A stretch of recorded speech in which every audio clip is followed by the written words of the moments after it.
Shrimad home remedies में आपका स्वागत है और हम आपको बताएंगे कि आप आकर्षक व्यक्ति कैसे बने, अच्छी पर्सनैलिटी कैसे बनाएं, कैसे डेवलप करें अच्छी पर्सनैलिटी, अट्रैक्टिव पर्सनैलिटी कि लोग आपसे प्यार करने शुरू कर दें। इस बात को हमें मान लेना चाहिए कि हम चाहते हैं कि लोग हमें पसंद करें। आप किसी के मुंह से यह सुन सकते हैं कि मुझे फर्क नहीं पड़ता कि लोग मुझे पसंद करते हैं या नहीं, लेकिन जब कोई यह कहता है तो आप ये समझ लेना चाहिए कि वो झूठ बोल रहा है। कुछ लोग जन्म से ही लोकप्रिय स्वभाव के होते हैं, हर एक व्यक्ति उनके प्रति अट्रैक्ट हो जाता है। कुछ लोग कभी पसंद नहीं किए जाते हैं, बाकी कुछ लोग न तो कभी पसंद किए जाते हैं और ना ही कभी नापसंद किए जाते हैं, वे मात्र उपेक्षित कर दिए जाते हैं। क्यों? निष्पक्ष ईश्वर आकर्षक गुणों के आसपास वितरण के लिए उत्तरदायी नहीं है। निष्पक्ष ईश्वर आकर्षक गुणों के आसमान वितरण के लिए उत्तरदायी नहीं है। प्रत्येक मनुष्य के चरित्र में भिन्नताएं हैं, उसकी अपनी उपज है। स्वयं उसने ही अच्छे या बुरे गुणों को अपने जीवन में या पिछले जन्मों में अपने व्यक्तित्व में पैदा किए हैं। यह बहुत ही बड़ा अन्याय होता अगर परमात्मा कुछ बच्चों को बचपन से ही अच्छे गुणों की सुविधा और कुछ बच्चों को बुरे अप्रिय गुणों की असुविधा के साथ भेजने का उत्तरदायी होते। लेकिन ईश्वर ने कुछ बच्चों में बुरी प्रवृत्तियां को और दूसरे में अच्छी प्रवृत्तियों को स्थापित नहीं किया है। हम ईश्वर को उत्तरदायी नहीं ठहरा सकते। ईश्वर को दोष देना गलत है। मनुष्य ने स्वयं ही अपने अच्छे और बुरे गुणों को विकसित किया है, कभी किसी काल में, इस जन्म में या पिछले जन्म में। उसके अपने कर्मों द्वारा ही ये बीज बोए गए हैं। अगर वो हानिकारक और बुरे कर्मों के बीज को उगने देता है तो वह जो उसके द्वारा बोए गए हैं अच्छे कर्मों के बीज को उगने नहीं देंगे। जो बुद्धिमान है वे अपने जीवन की बगिया से बुरे कर्म के बीजों को निकाल फेंकते हैं। अगर आप जानबूझकर लोकप्रियता का पीछा करेंगे तो इस बात की संभावना ज्यादा है कि आप इसे हासिल नहीं कर पाएंगे। लेकिन उस तरह के दुर्लभ व्यक्ति बन जाएं जिनके बारे में लोग कहते हैं उसमें यार जरूर कोई बात है, और आप विश्वास कर सकते हैं कि लोग आपको पसंद करने लगे हैं और आप सही राह पर जा रहे हैं। यह एक बात और जान लें कि लोकप्रियता की अपनी योग्यताओं के बावजूद हर कोई आपको पसंद नहीं करेगा। मानवीय स्वभाव में एक अजीब सा पेच है जिसके द्वारा कुछ लोग बस यूं ही आपको पसंद नहीं करेंगे। बस यूं ही आप बहुत अच्छे हो फिर भी आपको पसंद नहीं करेंगे।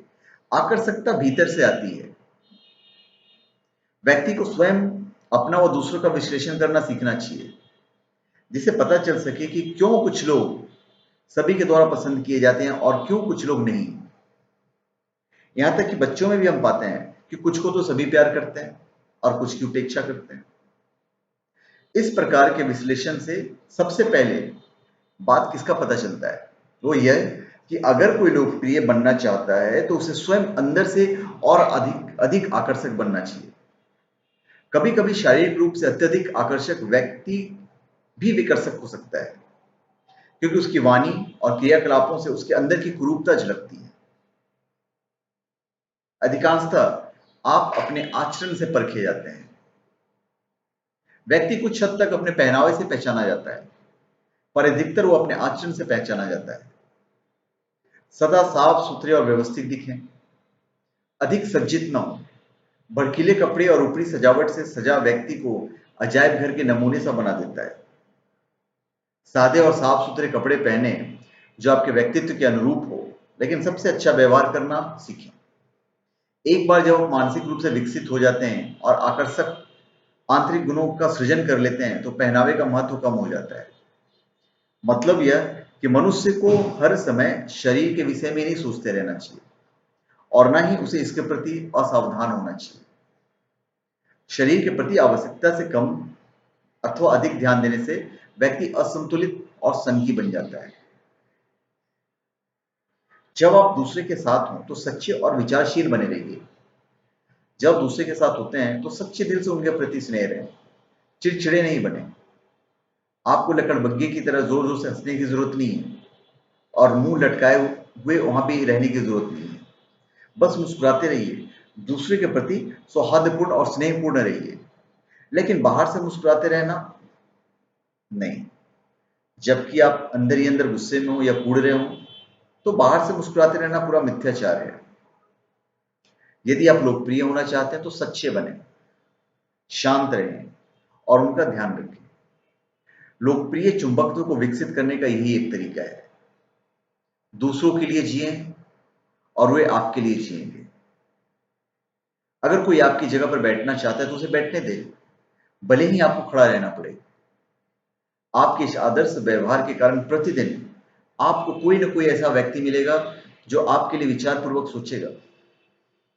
जब आप दूसरों के लिए जीना सीख लेते हैं तो किसी को आप में दिलचस्पी नहीं होती है।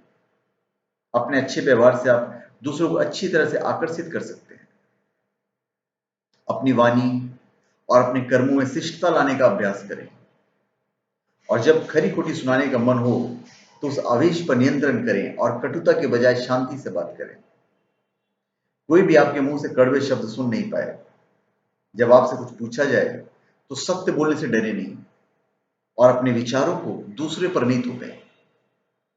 जब आप किसी कपड़े की दुकान पर जाते हैं तो आप वो वस्त्र लेने का प्रयास करते हैं जो आपके अनुकूल हो और जो आपके व्यक्तित्व को निखारता हो। आपको अपनी आत्मा के लिए भी ऐसा ही करना चाहिए। आत्मा की कोई विशेष पोशाक नहीं होती है। ये जो वेश चाहती है वही धारण कर सकती है। शरीर की सीमाएं हैं, लेकिन आत्मा किसी भी तरह की मानसिक पोशाक, किसी प्रकार के व्यक्तित्व को धारण कर सकती है। जैसा आप आशा करते हैं कि दूसरे कैसे बने, पहले आप स्वयं तो ऐसे बनिए। इन सुझावों का अभ्यास करें। एक समय में एक ही गुण को विकसित करने का प्रयास करें। उदाहरण के लिए, आज से शांति का अभ्यास करें, उसके बाद प्रसन्नचित्त रहने का प्रयास करें। चाहे आप दुखी क्यों ना हो तो भी आप मुस्कुराने का प्रयास करें। दूसरों का ध्यान रखने का और उनके प्रति अच्छाई करने का प्रयास तब तक करते रहें जब तक आप एक सुंदर फूल के समान नहीं बन जाते, जिसे हर कोई देखना चाहता है। फूल की सुंदरता और निर्मल मन की आकर्षकता को आत्मसात करें। जब आप इस तरह के आकर्षक होंगे तो आप सदा ही सच्चे मित्र पाएंगे। तो धन्यवाद। और एक बात मैं और कहना चाहूंगा, आप मनुष्य और ईश्वर दोनों के ही प्रेम पात्र बन जाएंगे। तो धन्यवाद। आप हमारे चैनल पे सब्सक्राइब करें और अपने कमेंट दीजिए। धन्यवाद।